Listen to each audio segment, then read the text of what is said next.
Guys, welcome back to my channel. If you're new here, I am T. I am living in New Orleans zone 9B. And guys, today we're going to be talking about the 5 top mistakes I have made as a beginner gardener.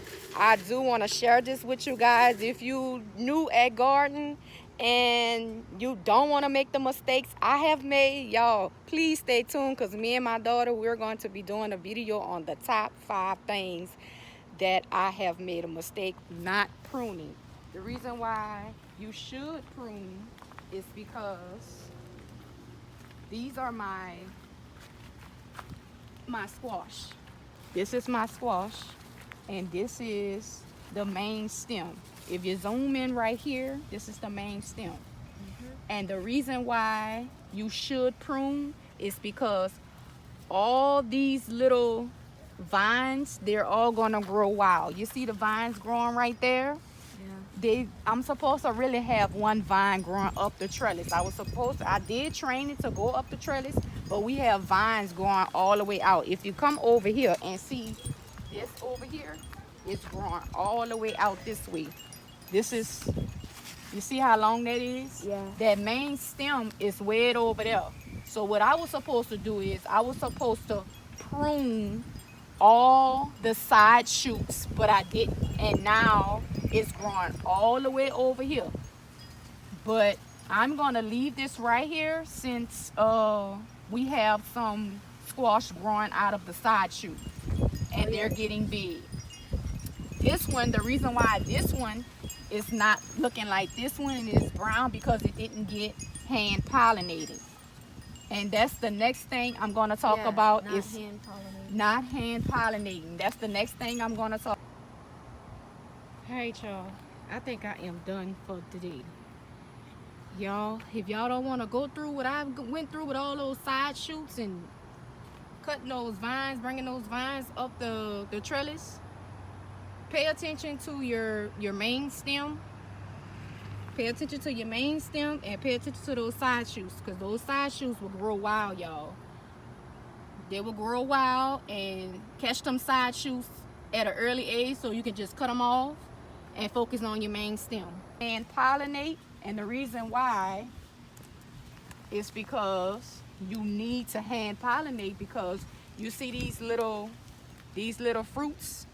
If you don't hand pollinate, it will fall off. You will think you're gonna get a fruit, but you're not. If you don't hand pollinate, you're not gonna get your fruit, and it's not gonna grow. It's just gonna get brown, and it's gonna die off.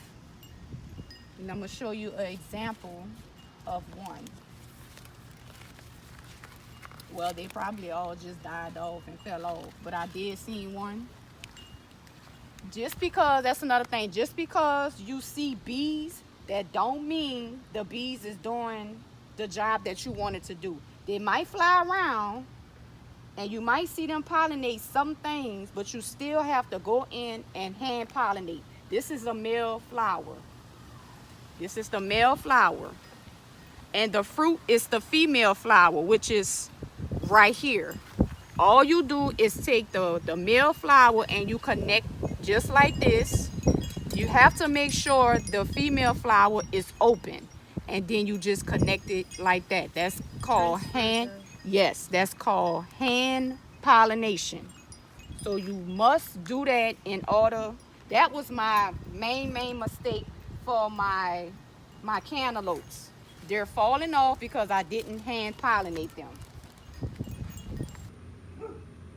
Okay, this is a cantaloupe here. It's doing pretty well. I did hand pollinate this one. And we got cantaloupe, guys. It's a nice size. See birds in your yard, you always, my main mistake I did was, let me take this one off. These are my pop-up tents. My main mistake was I didn't put my my protection on my blueberries, and the birds came and they ate it. I only have 3 right here, but they're still growing, but I didn't know I had to cover it up and make sure the birds don't eat it.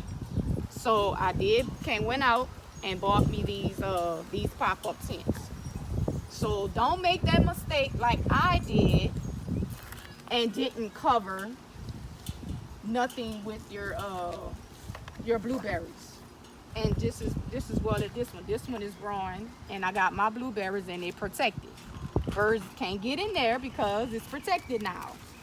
And it's my tomatoes as well. These are some little eggs I bought from off Amazon. I will put the link down below. You just click on the link. The birds is not pecking on this right now because it's green, but when it do turn like a reddish color, they will see. So you have to cover it up with these little baggy things. And just as well, and this is the bags. I always keep them handy. On there. Yeah, I always keep them. And just like the strawberries. Just because your strawberries looking pretty and they hanging, birds will see them. And you have to cover them up. See, I'm using this like this. You have to cover them up. I used to say, oh my God, my strawberries look so pretty. I'm just leave them out and let them hang and make them look pretty. No, you have to protect your strawberries because your strawberries, the birds will get to them before you will. I got this mesh right here on top of it for protection, and I also got this for protection. What number we on? Do not use mulch. Oh, that's number what? 4. Number 4. Regret using mulch. Zoom down. I really regret using mulch, especially on my bed, because pets, it's so red that the mulch suck up out of your soil. So that's one thing I've learned as a beginner gardener. I regret using mulch. Use these little straw. It's like pine straw. This is the best way to use and protect it. That's how you keep, and I also use it for over here. That's how you keep your moist, keep everything protected. Yeah, and over here.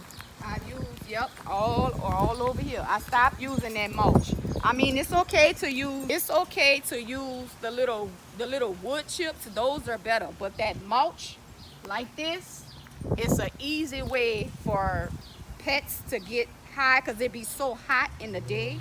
It's an easy way for pets to hide under there, and it's an easy way for it to suck up all your nutrition out of your soil. So that's my next mistake I made for as that. That's number 4. And number 5. Dilute your fertilizer. Dilute your fertilizer. That's the top 5 mistake I made.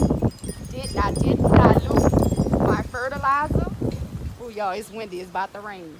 I didn't dilute my fertilizer and I put it directly on my plant. And look at that. It's turning green. So guys, please dilute your fertilizer. That's another mistake I made, not diluting the fertilizer and using too much fertilizer. Yes guys, dilute your fertilizer. I remember I was getting a little bit too happy on the fertilizer, my natural fertilizer, which is my rice water, and I didn't dilute it and it was turning my leaves green. So I had to cut back all my leaves on my tomato plant. I will have to cut these as well because they're getting brown and they're frizzing up. So that's what it was. I was getting too overexcited with the fertilizer. I was using the fertilizer twice a week. So I cut back on that fertilizer and I started doing it once a week. Once a week is good enough. And good thing I caught it and I pay attention to my plants, and your plants do talk to you, so you have to pay attention. And good thing I paid attention with this one plant and I cut back on the fertilizer, and this plant is doing really, really well, guys. So all you need to do is set that schedule. That's my tomatoes. Just set you a good schedule on your natural fertilizer at least just once a week, and make sure you dilute your rice water, and you'll be fine. This is another one coming up, another tomato plant coming up, and it's really doing well. It's thriving, y'all. It's doing well. It's sad I had to cut back all these leaves off of this one, but hey, you gotta learn. You gotta learn, guys. They growing, but they growing. They nice. They growing nice sized tomatoes. This one looked like something got at it, so I would have to put the protection on it, which is these, so that way. All right, guys, this is me diluting the rice water. I already have the rice water in here. This is a 1 gallon container, and the rice water is halfway full. And what I'm gonna do is I'm just going to fill it up with some water, and I'm going to dilute that the rice water so it won't be so strong for my plants. So I'm just showing you guys how to dilute. This is half rice water and half regular water.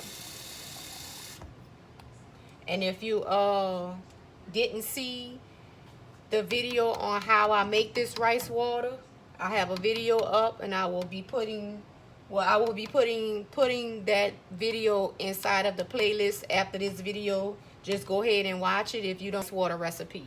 So this is just me diluting the rice water so it won't be so strong for my plants. And I just leave it for a few days, and I just go ahead and feed my plants with that rice water. The rice water contains nitrogen, phosphorus, and potassium. All 3 things your plant needs.